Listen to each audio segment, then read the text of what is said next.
So that was TLC Creep. And so we got a 90s theme going throughout today. We got some Mariah Carey for you, some Destiny's Child. We got some Lauryn Hill. We got a bunch going down. So, each week I'm so excited. We're going to have a different theme. It might be based on artists. It might be based on genre. It might be based on decade. So stay tuned. Stay tuned, man. Hey, right now, baby. In the building, baby.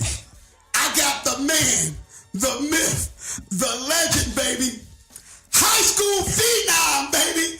Hey, he don't need no. Everybody, when I say this certain name, you already gonna know who I got, baby. I got man child in the building. When I say Schea, you say Cotton. Schea. Cotton. Schea. Cotton. What up, Schea? Oh, man, lovely, man. Appreciate you having me. Good girl. Hey. Oh, man. Thank you. This is a no-brainer, baby. How have you been, man? Oh, blessed, man. You know, life was turned upside down for a period of time. Went through a lot of darkness, and blessed to be here today. You know, rejuvenated and really excited about the future. You know, doing a lot of work with the youth today in America and typically in Los Angeles. You know, I'm excited about my AAU team, Man Child Elite, and obviously the Man Child documentary itself and all the traction that it's getting. We're going into our third film festival next weekend at La Costa down in Carlsbad at the Omni Resort and Spa. So it's a blessing, man. Everybody that's seen it has been proactive and they want to move. So we're on to something. Exactly, man, because, you know, I had to go and YouTube yourself. Man, YouTube Schea Cotton, bro. Man, if they had social media back then, it was no way, baby. You would have never been forgotten, man. You know, that is the difference, man. That's the only difference is, but what I'll say is that, you know, everything happens for reasons. For sure. You know what I'm saying? We can't cry about what woulda, shoulda, coulda. I tell my kids this all the time. Woulda, shoulda, coulda. Can't worry about it. Right. Look for the future, baby. That's right. And you here today to tell this story and give the youth, you know, their guidance on what they have to do, because you can tell.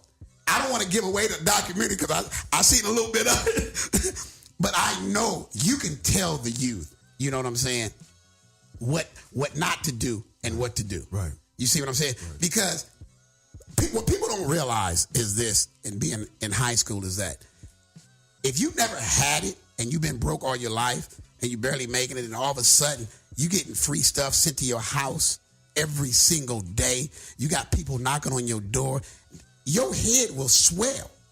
That's why you always have to have, remember I tell you this all the time, Lisa, you have to have a good surrounding all the time. And this is what this documentary is all about. Schea, if you wanted to give advice to anybody, a high school phenom like yourself, what advice would you give them right now? Man, that's a great question. You know, traveling around the country, speaking to guys, I think the best advice that I give kids today is, you know, stay humble and stay hungry. You know, spiritually, everybody's in different places, but, you know, for me, I wouldn't be here if it wasn't for you know, my Lord and Savior up above. So, you know, God has a plan for all of us, but, you know, definitely make the most of this opportunity, because basketball is short-lived.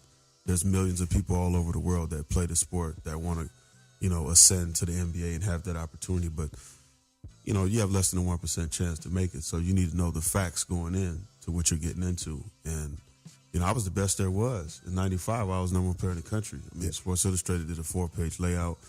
You know, from that point, it's like, where do you go from there? So, you know, I can speak to the valleys and the peaks. I can speak to being the number one guy and the whooping boy at the same time. And now I'm like refreshed. I'm a new self. I don't own myself in the sense, you know, like I'm a different bird today, and my life is about service. So what I try to tell kids is, imagine the thing you love the most being taken away from you in your life. What would you do? And I tell them, now you're being introduced to the man-child world, because I've been created anew. People left me for dead. You know, I wasn't on the take. Nobody helped me. You know what I'm saying? I stayed faithful and stayed true to myself, and I gave everything I had to the game. So now it's like it's starting to give it back to me, because I'm feeding my seeds, the youth, the kids. Now, uplift show. I got to talk about, man, what in the heck? How old were you when you started dunking, man? 12 years old. Oh, my goodness, man. How tall were you? I was, I believe, 5'9". I caught my first one in the AAU game in Virginia, Roanoke, Virginia, in the championship game. So, not in layup lines and all that. It counted. So, wait a minute. So you caught an alley-oop? Nah, I caught the ball on the left wing in stride and transition. Took off one leg, dunked it off my right leg, dunked it with my left hand. Yeah. You left-handed? Yes, sir. Oh, that's why I love you so much. we lefties, baby. Yeah. Man, how did that, man, being that first time dunking, what was it like? Exhilarating. You know, it's like chills running through your body, you know. I mean, I can say this now because I'm older, but I tell people it's better than sex because it lasts longer. So. Gotta keep it PG. It's all to the good, baby. Man, to see, I'm looking at you and I'm looking at your highlights and I'm going through them and I'm like, man, this man, cause you know, I mean, I've been knowing you for a few years now, but we did a couple of charity events together and stuff like that. But to actually sit down and really look at your work, man, you was unbelievable. Thank you. You was unbelievable. If y'all can, if y'all listening, and while y'all listening, YouTube Schea Cotton, SCHEA Cotton. Okay, I'm telling you, COTTON. I'm telling you guys, you will not be disappointed, man. And if you want to talk to Schea, man, if you want to ask him a question, man, give us a call, 323-230-4445. This show is brought to you by my man over there, Tom Jr., baby, Linwood, Compton, Southgate, LA, baby. Schea, man, you just don't, you don't know what you do to me, man, because, I mean, I'm looking at you, I'm looking at your videos, and I'm looking at LeBron. Mm-hmm. LeBron had the media. He had social media on his side. Right. Imagine you having social media, man. What would it have been like? I would have broke the internet. It's only one way to say it. I mean, you know, I was the biggest thing coming out of Los Angeles at a time when it was a talent-ridden city and there was less opportunities, way less teams. When I was at Mater Dei, I think they ranked me top 10 most influential people in Orange County, and I was a freshman in high school.